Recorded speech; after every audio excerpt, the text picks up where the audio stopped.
Hello friends, food family two সিস্টারে সকলকে welcome জানিয়ে চলে এসেছি আজ আবার নতুন একটি রেসিপি নিয়ে। আজ আমি বানিয়ে নিয়েছি পাকা আম দিয়ে আমের লুচি।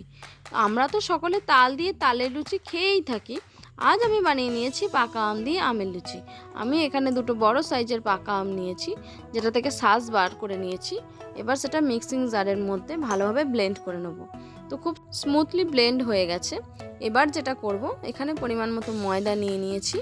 এবার সেখানে দিয়ে দেব পরিমাণ মতো লবণ। তারপর ময়ামের জন্য দিয়ে দিচ্ছি সাদা তেল।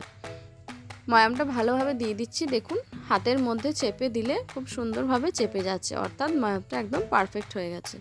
এবার যেটা করব, সেই আমের পাল্পটা দিয়ে আমি ময়দাটা সুন্দরভাবে মেখে নেব। অল্প অল্প পরিমাণে পাল্পটা দেব, একেবারে বেশি পাল্পটা দিলে পাতলা হয়ে যেতে পারে। সেই কারণে অল্প অল্প পরিমাণে পাল্পটা দিয়ে ময়দাটা আমি খুব সুন্দর করে মেখে নিচ্ছি। বেশ ময়দাটা ভালোভাবে মাখা হয়ে গেছে। এবার আমি যেটা করব, সেখান থেকে লেচি কেটে নেব। তো তাল দিয়ে তো তালের লুচি আমরা সকলেই খেয়েছি। আপনারা প্রত্যেকে বাড়িতে এইরকম আম দিয়ে আমের লুচি একবার ট্রাই করে দেখুন, অবশ্যই ভালো লাগবে। আমার তো খুবই ভালো লেগেছে। এইরকম সম্পূর্ণ যে কোনো পুজো পার্বণের দিনে বা নিরামিষ দিনে এইরকম মিষ্টি মিষ্টি আমের লুচি অবশ্যই বানিয়ে ফেলুন, দেখবেন অনবদ্য লাগবে।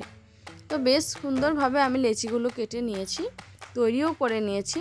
এবার আমি যেটা করব, লুচিগুলো বেলে নেব। তো আমি এখানে বেলনের ওপর দিয়ে দিচ্ছি সাদা তেল। এবার সেটা লুচিগুলো দেখে নিন, একদম সুন্দরভাবে বেলে নিচ্ছি। তো খুব ভালোভাবে সমস্ত লুচিগুলো আমি বেলে নিচ্ছি। এরপর যেটা করব, সেটা আমি ছেঁকে নেব। এটা ভাজার সময় লো টু হাই ফ্লেমে ভাজলে হবে না, একদম লো টু মিডিয়াম ফ্লেমে ভাজতে হবে। হাই ফ্লেমে ভাজলে লুচিগুলো পুড়ে যেতে পারে বা ভিতরটা কাঁচা থাকতে পারে। তো লুচিগুলো আমার তৈরি হয়ে গেছে। এবার কড়ার মধ্যে তেল গরম করতে দিয়ে দিয়েছি। একে একে সমস্ত লুচিগুলো আমি ছেঁকে নিচ্ছি। দেখুন, খুব সুন্দরভাবে লুচিগুলো ফুলে আসছে এবং একটা আমের সুন্দর স্মেল আসছে। তো সমস্ত লুচিগুলো আমি একটা একটা করে ভেজে নিচ্ছি। এর মাঝে বলে রাখি, আমাদের এই নিত্য নতুন ভিডিওগুলো যদি আপনাদের ভালো লেগে থাকে, তাহলে অবশ্যই লাইক, কমেন্ট, শেয়ার এবং সাবস্ক্রাইব করতে ভুলবেন না। আর আপনারা কী ধরনের নিত্য নতুন ভিডিও দেখতে চাইছেন, সেটাও অবশ্যই কমেন্ট করে জানাবেন। তো দেখে নিন, সমস্ত লুচিগুলো আমার তৈরি হয়ে গেছে। আমার তো খেতে খুবই ভালো লেগেছে। আপনারা প্রত্যেকে বাড়িতে বানান, আর কার কেমন লাগলো সেটাও অবশ্যই আমাকে কমেন্ট করে জানাবেন। প্রত্যেকে ভালো থাকবেন, সুস্থ থাকবেন, পাশে থাকবেন। বাই।